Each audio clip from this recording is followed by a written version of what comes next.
ওম শান্তি। আজকে 24শে নভেম্বর 2023 আমরা শুনছি প্রাত সাকার বাংলা মুরলী। আজকের মহাবাক্য, এই মহাবাক্যে বাবা বলেছেন, মিষ্টি বাচ্চারা, তোমাদের সত্য কথার তীর তখনই লাগবে যখন হৃদয়ে সততা আর স্বচ্ছতা থাকবে। সত্যিকারের বাবার সঙ্গ পেয়েছ, তাই সৎ হও। আজকের প্রশ্ন, তোমরা বাচ্চারা হলে স্টুডেন্ট, কোন কথা তোমাদের অবশ্যই খেয়াল রাখা উচিত? উত্তর, কখনো কোনো ভুল হলে সত্য বলো। সত্যি বললেই উন্নতি হবে। তোমাদের নিজের সেবা অন্য কাউকে দিয়ে করানো উচিত নয়। যদি এখানে সেবা নেবে তো ওখানে করতে হবে। তোমরা হলে স্টুডেন্টস, ভালো করে পড়ে অন্যদেরও পড়াও, তাহলে বাবা খুশি হবেন। বাবা প্রেমের সাগর, ওনার ভালোবাসা এমন যে বাচ্চাদের পড়িয়ে উচ্চ পদ প্রদান করেন। আজকের গীত, কে এই সব খেলা রচনা করেছে? সব কিছু করে নিজেকে লুকিয়ে রেখেছে। ওম শান্তি। আজকাল সমাচার আসে যে আমরা গীতা জয়ন্তী পালন করছি। এখন গীতার জন্ম কে দিয়েছে? এসব হলো টপিক। জয়ন্তী যখন বলা হয়েছে তখন জন্ম তো অবশ্যই হয়েছে, তাই না? একে বলা হয় শ্রীমদ্ ভাগবত গীতা জয়ন্তী। তাহলে অবশ্যই তার জন্মদাতাও চাই, তাই না? সকলে বলে শ্রীকৃষ্ণ ভগবানুবাচ। তাহলে তো শ্রীকৃষ্ণ প্রথমে আসবেন, গীতা পিছনে চলে যায়। তাহলে গীতার রচয়িতাকে তো অবশ্যই চাই। যদি শ্রীকৃষ্ণকে বলা হয় তাহলে প্রথমে শ্রীকৃষ্ণ, পরে গীতার আসা উচিত। কিন্তু গীতা তো, শ্রীকৃষ্ণ তো ছোট বাচ্চা, সে গীতা কিভাবে শোনাবে? শোনাতে পারে না। এটা প্রমাণ করতে হবে যে গীতার জন্মদাতাকে। এ হলো অতি গুহ্য রহস্যময় কথা। কৃষ্ণ তো মাতৃগর্ভ থেকে জন্ম নেয়। সে তো স্বয়ং গীতার দ্বারা রাজযোগ শিখে প্রিন্সের পদ প্রাপ্ত করেন। এমন কথা হলো গীতার। এখন প্রশ্ন, গীতার জন্মদাতাকে? পরমপিতা পরমাত্মা শিব না শ্রীকৃষ্ণ? শ্রীকৃষ্ণকে বাস্তবে ত্রিলোকীনাথ, ত্রিকালদর্শী বলা যেতে পারে না। ত্রিলোকীনাথ, ত্রিকালদর্শী একজনকে বলা হয়। ত্রিলোকীনাথ অর্থাৎ তিন লোকের উপরে রাজত্ব করেন যিনি। মূল বতন, সূক্ষ্ম বতন, স্থূল বতন, এই তিনটিকে বলে ত্রিলোক। আর একে যিনি জানেন তিনি হলেন ত্রিলোকীনাথ। ত্রিকালদর্শী পরমপিতা পরমাত্মা শিব। এই মহিমা ওনার নাকি শ্রীকৃষ্ণের? শ্রীকৃষ্ণের মহিমাও আছে আলাদা, ষোলকলা সম্পন্ন, সর্বগুণ সম্পন্ন। শ্রীকৃষ্ণের তুলনা হয় চন্দ্রের সাথে। পরমাত্মার তুলনা চন্দ্রের সাথে করা যাবে না। ওনার কর্তব্যই আলাদা। তিনি হলেন গীতার জন্মদাতা, রচয়িতা। গীতার জ্ঞান বা রাজযোগ থেকেই দেবতারা তৈরি হয়, ডিগ্রি প্রাপ্ত করে। মানুষকে দেবতা বানানোর জন্য বাবাকে এসে নলেজ প্রদান করতে হয়। এখন এই জ্ঞান দেওয়ার জন্য বড় হুঁশিয়ার ব্রহ্মা কুমার কুমারী চাই। সবাই একই রকমভাবে বুঝতে পারে না, বোঝাতে পারে না। বাচ্চারাও তো নম্বরের ক্রমানুসারী হয়। টপিকও এমন রাখা উচিত যে শ্রীমদ্ ভাগবত গীতার জন্মকে দিয়েছেন। এর জন্য কন্ট্রাস্ট বোঝাতে হবে। ভগবান তো একজনই, পরমপিতা পরমাত্মা শিব। সেই জ্ঞান সাগরের থেকে জ্ঞান শুনে কৃষ্ণ এই পদ বা ডিগ্রি প্রাপ্ত করেছিলেন। সহজ রাজযোগ থেকে এই পদ কিভাবে পেয়েছে তা বোঝাতে হবে। ব্রহ্মার দ্বারাই বাবা প্রথমে ব্রাহ্মণ রচনা করেন। সকল বেদশাস্ত্রের সার শোনান। ব্রহ্মার সঙ্গে ব্রহ্মা মুখবংশাবলীও চাই। ব্রহ্মাই ত্রিকালদর্শীর জ্ঞান লাভ করে। ত্রিলোকী অর্থাৎ তিন লোকেরই জ্ঞান পায়। ত্রিকাল অর্থাৎ আদি, মধ্য, অন্তকে মিলিয়ে বলা হয়। আর তিন লোক অর্থাৎ মূল বতন, সূক্ষ্ম বতন, স্থূল বতনকে একসাথে বলা হয়। এ কথা স্মরণে রাখতে হবে। অনেক বাচ্চারা টপিক ভুলে যায়। ভুলিয়েছে দেহ অহংকার রূপী মায়া। তাহলে গীতার রচয়িতা পরমপিতা পরমাত্মা শিব নাকি শ্রীকৃষ্ণ? পরমপিতা পরমাত্মাই ত্রিকালদর্শী তথা ত্রিলোকীনাথ। কৃষ্ণ বা লক্ষ্মী নারায়ণের এই নলেজ নেই।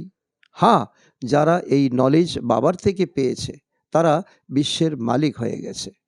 যখন সদ্গতি পেয়ে যায় তখন এই নলেজ বুদ্ধি থেকে হারিয়ে যায়, অর্থাৎ সত্যযুগে ত্রেতাযুগে এই জ্ঞান থাকে না। সকলের সদ্গতি দাতা হলেন একমাত্র পরমপিতা। তিনি পুনর্জন্মে আসেন না। পুনর্জন্ম শুরু হয় শতযুগ ইত্যাদি থেকে, কলিযুগের অন্ত পর্যন্ত 84 জন্ম নেয়। এই জ্ঞান ঠিক মতো বোঝাতে হবে। সবাই তো 84 জন্ম নেবে না। যে এই গীতা লিখেছে তাকে ত্রিকালদর্শী বলাও যাবে না। প্রথমেই লিখেছে শ্রীকৃষ্ণ ভগবানুবাচ। এই একদম ভুল। ভুলও অবশ্যই হতে হবে না, ড্রামাতে এমনটাই লিপিবদ্ধ আছে। যখন সব শাস্ত্র ভুল হয়ে যায় তখনই তো বাবা এসে সঠিক জ্ঞান শোনাবেন। সর্বদা ব্রহ্মার দ্বারা বেদ শাস্ত্রের সত্য সার শোনান, সেই জন্য তাকে সত্য বলা হয়। এখন তোমাদের এক সত্যের সাথে সঙ্গে থাকতে হবে, যিনি তোমাদেরকে সৎ বানাচ্ছেন। প্রজাপিতা ব্রহ্মা এবং ওনার মুখবংশাবলী হলেন এই জগদম্বা সরস্বতী। প্রজাপিতা ব্রহ্মার সব বাচ্চারা হলো একে অপরের ভাই বোন। কোনো মন্দিরে গিয়ে তোমাদের ভাষণ করা উচিত। এখানে অনেকে ঘুরতে ফিরতে আসে, একজনকে বোঝালেই সৎসঙ্গে লেগে যাবে, অর্থাৎ ভিড় লেগে যাবে। তোমাদের শ্মশানে যাওয়া উচিত, কারণ সেখানে মানুষের বৈরাগ্য আসে। আর এই বৈরাগ্যের কথা তোমরা ওই সময় শোনাতে পারবে, কিন্তু বাবা বলেন যে বাস্তবে আমার ভক্তদের বোঝালে তারা ঝট করে বুঝে যাবে।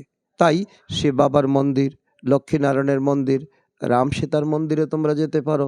লক্ষ্মীনারায়ণকে বাবা মাম্মা বলা হয় না, শিবকে বাবা বলা হয়, তাহলে মাম্মাও তো অবশ্য চাই। তিনি হলেন গুপ্ত, শিব বাবা হলেন রচয়িতা। তাকে মাতা পিতা কিভাবে বলা হয় এই গুপ্ত কথা কেউই জানতে পারে না। লক্ষ্মীনারায়ণের তো নিজের একটাই সন্তান থাকবে, বাকি ওনার নাম হলো প্রজাপিতা ব্রহ্মা। বিষ্ণু ও শঙ্করকে উঁচুতে রাখা হয় না, উঁচুতে ত্রিমূর্তি ব্রহ্মাকে রাখা হয়। যেমন শিব পরমাত্মাকে রচয়িতা বলা হয়, তেমনি ব্রহ্মকেও রচয়িতা বলা হয়। তিনি আমাদের প্রকৃত মা। এক উনি অর্থাৎ শিব বাবাই হলেন অবিনাশী। যখন রচনা শব্দটি বলবে তখন জিজ্ঞাসা করবে কিভাবে রচনা করেছেন। তিনি তো রচয়িতা, বাকি রচনা করা হয় ব্রহ্মার দ্বারা। এখন তোমরা ব্রহ্ম মুখাবংশাবলী, ব্রহ্মা কুমার কুমারী। এখন ব্রহ্মার দ্বারা পরমাত্মা সব আত্মাদের সৃষ্টির আদি মধ্যের অন্তের নলেজ প্রদান করেন। বেদশাস্ত্র ইত্যাদি হলো ভক্তিমার্গের সামগ্রী। ভক্তিমার্গ আধা গল্প চলে, এ হলো তোমাদের জ্ঞান মার্গ অর্থাৎ জ্ঞান কাণ্ড। যখন ভক্তিমার্গ সম্পূর্ণ হয় তখন সবাই পতিত তমপ্রদান হয়ে যায়। তখনই ঈশ্বর বলছেন আমি আসি। প্রথমে শতপ্রদান থেকে শত, রজ, তমতে আসে। উপর থেকে যেসব পবিত্র আত্মারা আসে তারা এমন কোনো কর্ম করে না যাতে তাদের দুঃখ ভোগ করতে হয়। খ্রাইস্টের উদ্দেশ্যে বলা হয় যে তাকে ক্রুশবিদ্ধ করা হয়েছিল। এটা তো হতেই পারে না, সে তো শুদ্ধ পবিত্র আত্মা। নতুন আত্মারা যারা ধর্ম স্থাপন করতে আসেন তারা তো দুঃখ পেতেই পারে না, কারণ তারা তো কর্মাতীত অবস্থা প্রাপ্তকারী মেসেঞ্জার অর্থাৎ দূত, ধর্ম স্থাপন করতে আসেন। লড়াইতেও দেখবে যখন কোনো মেসেঞ্জারকে পাঠানো হয় তখন সে শ্বেত পতাকা নিয়ে আসে। তাতে অপরপক্ষ বুঝে যায় যে এ কোনো মেসেজ বা খবর নিয়ে এসেছে, তাই তাকে কোনো কষ্ট দেওয়া হয় না। তাই মেসেঞ্জার যিনি আসেন তাকে কেউ ক্রুশবিদ্ধ করতে পারে না, তীর মারতে পারে না, আঘাত করতে পারে না। দুঃখ বাস্তবে আত্মাকেই ভুগতে হয়, আত্মা নির্লেপ নয়। একথা লেখা উচিত। আত্মাকে আত্মাকে নির্লেপ বলা ভুল, একথা কে বলছেন? স্বয়ং শিব ভগবানুবাচ। এই পয়েন্ট তোমাদের নোট করা উচিত। লেখার জন্য অনেক বিশাল বুদ্ধি চাই। মনে করো প্রদর্শনীতে খ্রিস্টানরা এলো, তাদেরকেও বলতে পারো যে ক্রাইস্টের আত্মাকে ক্রুশ চড়ানো হয়নি, যার মধ্যে তিনি প্রবেশ করেছিলেন সেই আত্মা দুঃখ পায়। এমন কথা শুনে তারা তো বিস্মিত হয়ে যাবে। ওই পবিত্র আত্মা এসে ধর্মস্থাপন করেছেন, গডফাদারের ডাইরেকশন অনুসারে এসেছেন। এও তো ড্রামা। ড্রামাকেও অনেক লোক বোঝে, কিন্তু তার আদি মধ্য অন্ত কি কেউ জানে না, কারণ শাস্ত্রে কোনো তার উল্লেখ নেই, কোনো বিদ্বান পণ্ডিতের কাছে তার কোনো তথ্য নেই। এমন কথা শুনে ওইসব লোকেরা কিছু বোঝার চেষ্টা করে। কৃষ্ণকে কেউ গালি দেয় না, গালি অবশ্যই দেওয়া হয়, কিন্তু কাকে? শিবকে নয়, এই সাকার ব্রহ্মাকে। বাবা তো বাবা তো টিচার, পবিত্র আত্মা, আর ইনি ব্রহ্মা বাবা হলেন অপবিত্র। এখন তিনি পবিত্র হচ্ছেন।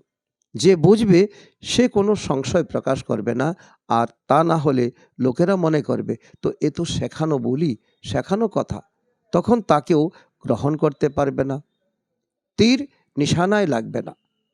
অনেক সততা আর স্বচ্ছতা থাকতে হবে। যে নিজে বিকারী সে যদি বলে কাম মহাশত্রু, তাহলে তীর সঠিক স্থানে লাগতেই পারে না। যেমন পণ্ডিতের উদাহরণ আছে না, রাম রাম বললেই নদী বা সাগর পার হয়ে যাবে। পণ্ডিত নিজে পার হতে পারেনি, কিন্তু তার শিষ্যা বিশ্বাসের জোরে পার হয়ে যায়। এ হলো এখানকারই কথা। সেই বাবা বলেন, বাচ্চারা আমাকে স্মরণ করলেই তোমরা এই বিষয় সাগর পার হয়ে যাবে। কোন সাগর? তা এই পণ্ডিত জানে না। বেশ্যালয় থেকে শিবালয়ে চলে যাবে। অত্যন্ত সুষ্ঠুভাবে শ্রীমত অনুসারে চলতে হবে। বলে যে বাবা হয় ভালোবাসো, আর না হয় দূরে ঠেলে দাও। এখানে তো শুধু বোঝানো হয়, তাও অনেকে মৃতপ্রায় হয়ে যায়। বাচ্চাদের এখানে লেখাপড়া করতে হয়। বাবা হলেন প্রেমের সাগর, অর্থাৎ বাচ্চাদেরকে পড়াশোনা করিয়ে উচ্চ পদ প্রাপ্ত করানোই হলো পরমাত্মার কর্তব্য। এটাই হলো ভালোবাসা। বাবা যখন পড়ান তখন সেই পড়া পরে অন্যদেরকে পড়াতে হবে। বাবাকে খুশি করতে হবে। বাবার সার্ভিসে সদা তৎপর থাকতে হবে। বাবার সার্ভিস এটাই যে নিজের তন মন ধন দ্বারা ভারতের সেবা, সত্য সেবা করো। তোমাদেরকে তো উচ্চস্বরে আওয়াজ করে বোঝাতে হবে, কারণ তোমাদের মধ্যে সত্যতা আছে। সবাই এখানে নম্বরের ক্রমানুসারী হয়। রাজধানীতেও নম্বরের ক্রমানুসারী হবে। টিচার বুঝে যান যে এই দৈবী রাজধানীতে কি নম্বর পেতে পারে। সার্ভিস দ্বারা বুঝতে পারে কে কে মুখ্য হবে। নিজেরও বুঝতে পারে যে আমরা যদি মাম্মা বাবার মতো সার্ভিস না করি তাহলে তো আমাদের দাস দাসীর পদ প্রাপ্ত করতে হবে। পরে তোমরা সব কিছুই জানতে পারবে। যদি তোমরা শ্রীমত অনুসারে না চলো তাহলে সব কিছুই পরিষ্কার হয়ে যাবে। এই সময় তোমরা বাচ্চারা হলে স্টুডেন্ট। এখন যদি তোমরা নিজের দাসী বানাও, অন্যের দ্বারা সেবা নাও, তবে তোমাদেরও দাস দাসী হতে হবে। এখানে মহারানী হওয়া হলো দেহ অভিমান। সত্যি বলতে হবে যে বাবা এই ভুল হয়ে গেছে। এখানে তো সবাই সম্পূর্ণ হয়নি। পরীক্ষায় অকৃতকার্য হলে তো লজ্জিত হতে হয়। বাবার রাতে মনের মধ্যে খেয়াল চলছিল যে মানুষ 21 জন্ম বলে গায়নও করে, কিন্তু এখন এই ঈশ্বরীয় জন্ম হলো আলাদা। এটা হলো অন্তিম জন্ম। 8 জন্ম সত্যযুগে, 12 জন্ম ত্রেতায়, 21 জন্ম দাপরে, 42 জন্ম কলিযুগে। তোমাদের এই ঈশ্বরীয় জন্ম হলো অত্যন্ত উচ্চ, যা হলো অ্যাডাপ্টেড, অর্থাৎ ভগবান তোমাদেরকে দত্তক নিয়েছেন। একমাত্র তোমাদের ব্রাহ্মণদেরই এই সৌভাগ্যশালী জন্ম হয়। আচ্ছা, মিষ্টি মিষ্টি হারানিধি বাচ্চাদের প্রতি মাতা পিতা বাপদাদার স্মরণের স্নেহ সুমন আর সুপ্রভাত। আত্মাদের পিতা তার আত্মারূপী বাচ্চাদের জানাচ্ছেন নমস্কার। আমরা আত্মারূপী সন্তানরা আমাদের মাতা পিতা বাপদাদাকে জানাই স্মরণের স্নেহ সুমন এবং সুপ্রভাত। ধারণার জন্য মুখ্য সার: 1 নম্বর, প্রেমের সাগর বাবার ভালোবাসার রিটার্ন করতে হবে। ভালো করে পড়ে তারপর পড়তে হবে। শ্রীমত অনুসারে চলতে হবে। সততা আর স্বচ্ছতার দ্বারা প্রথমে নিজে ধারণাযুক্ত হয়ে তারপর অন্যদের ধারণা করাতে হবে। এক বাবার সঙ্গই করতে হবে। আজকের বরদান: নিমিত্ত আত্মাদের ডাইরেকশনের মহত্বকে জেনে পাপ কর্ম করা থেকে বিরত থাকা, সেন্সিবল ভব। অর্থ হলো, যারা সেন্সিবল বাচ্চা হয় তারা কখনো এটা চিন্তা করে না যে এই নিমিত্ত আত্মারা যে ডাইরেকশন দিচ্ছেন নিশ্চয়ই কেউ বলতে বলেছে তাই বলছেন। নিমিত্ত আত্মাদের প্রতি কখনো এই ব্যর্থ সংকল্প করা উচিত নয়। মনে করো কেউ এমন কিছু সিদ্ধান্ত নিলেন যেটা তোমাদের সঠিক মনে হলো না, কিন্তু তোমরা সেই কর্মের ভাগীদার নও, এতে তোমাদের পাপ হবে না। কারণ যিনি একে নিমিত্ত বানিয়েছেন সেই বাবা তো পাপকেও পরিবর্তন করে দেন। এটা হলো গুপ্ত রহস্য, গুপ্ত মেশিনারি। এই সময় তোমরা অনুভব করতে পারো। আজকের স্লোগান, অনেস্ট হলো সে যে প্রভুর পছন্দের এবং সমগ্র বিশ্ববাসীর পছন্দের হয়, আরাম পছন্দকারী নয়। আজকে মাতাশ্বরীজির মধুর মহাবাক্য, মানুষের 84 জন্ম হয়, 84 লক্ষ জনিতে নয়। এখন এই যে আমরা বাচ্চারা বলি, প্রভু আমাদের ওই পারে নিয়ে চলো, তো ওই পারের অর্থ কি? লোকেরা মনে করে ওই পারের অর্থ হলো জন্ম মৃত্যুর চক্রতে না আসা, অর্থাৎ মুক্ত হয়ে যাওয়া। এখন এ তো হলো মানুষের কথা, কিন্তু ভগবান বলেন, বাচ্চারা, যেখানে সত্যি সুখ শান্তি আছে, দুঃখ অশান্তির থেকে দূরে, তাকে কোনো দুনিয়া বলে না। মানুষ সুখ চায়, তাও আবার এই জীবনে চায়, এই দুনিয়াতে চায়। এখন সে তো সত্যযুগী বৈকুণ্ঠ, দেবতাদের দুনিয়া ছিল, সেখানে সর্বদাই সুখময় জীবন ছিল, সেই দেবতাদেরই অমর বলা হতো। এখন অমরেরও এমন অর্থ নয়, এমন নয় দেবতাদের আয়ু এত বেশি ছিল যে তারা কখনো মারাই যেত না। এখন এটা বলা তাদের ভুল, কারণ এমন হয় না। তাদের আয়ু সত্যযুগ ত্রেতা পর্যন্ত চলে না। শতযুগে 150 বৎসর আয়ু থাকবে, ত্রেতাতে 125 বৎসর থাকবে, কিন্তু দেবী দেবতার জন্ম শতযুগ ত্রেতায় অনেকবার হয়েছে। 21 জন্ম তারা ভালোই রাজত্ব চালিয়েছে, তারপর আবার 63 জন্ম দাপর থেকে কলিযুগ পর্যন্ত অবতরণ অর্থাৎ পতন কলা। তাদের টোটাল জন্ম হয় 21 জন্ম উন্নতির কলা, আর অবনতির কলা হলো 63 জন্ম, টোটাল 84 জন্ম নেয়।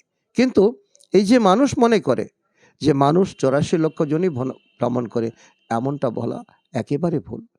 যদি মানুষ মনুষ্যজনিতে সুখ দুঃখ উভয় পার্ট ভোগ করতে পারে, তবে পশুর জনিতে ভোগ করার প্রয়োজন আছে কি? এখন মানুষের মধ্যে এই নলেজই নেই যে মানুষ 84 জন্ম নেয়। এছাড়া টোটাল এই সৃষ্টিতে জন্তু জানোয়ার পশু পাখি সবকিছু মিলে অবশ্যই 84 লক্ষ জনই আছে। যেমন অনেক প্রজাতির জীবজন্তু আছে, তার মধ্যেও মানুষ তার নিজের জনিতেই পাপ পুণ্য ভোগ করছে, আর পশু তার নিজের জনিতেই ভোগ করছে। না মানুষ পশু জনিতে যায়, না পশু মনুষ্য জনিতে আসে।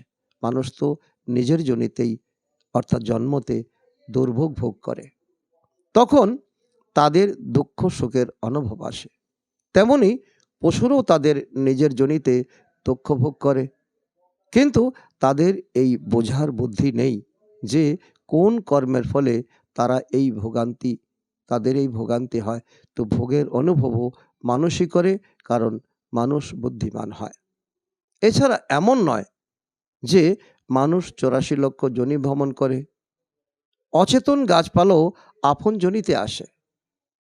আম গাছের বীজ লাগালে আমি তো হবে, এ তো সহজ আর বিবেক বুদ্ধির কথা। অচেতন গাছপালা কি এমন কর্ম অকর্ম করেছে যে তাদের কর্মের হিসাব নিকাশ তৈরি হবে?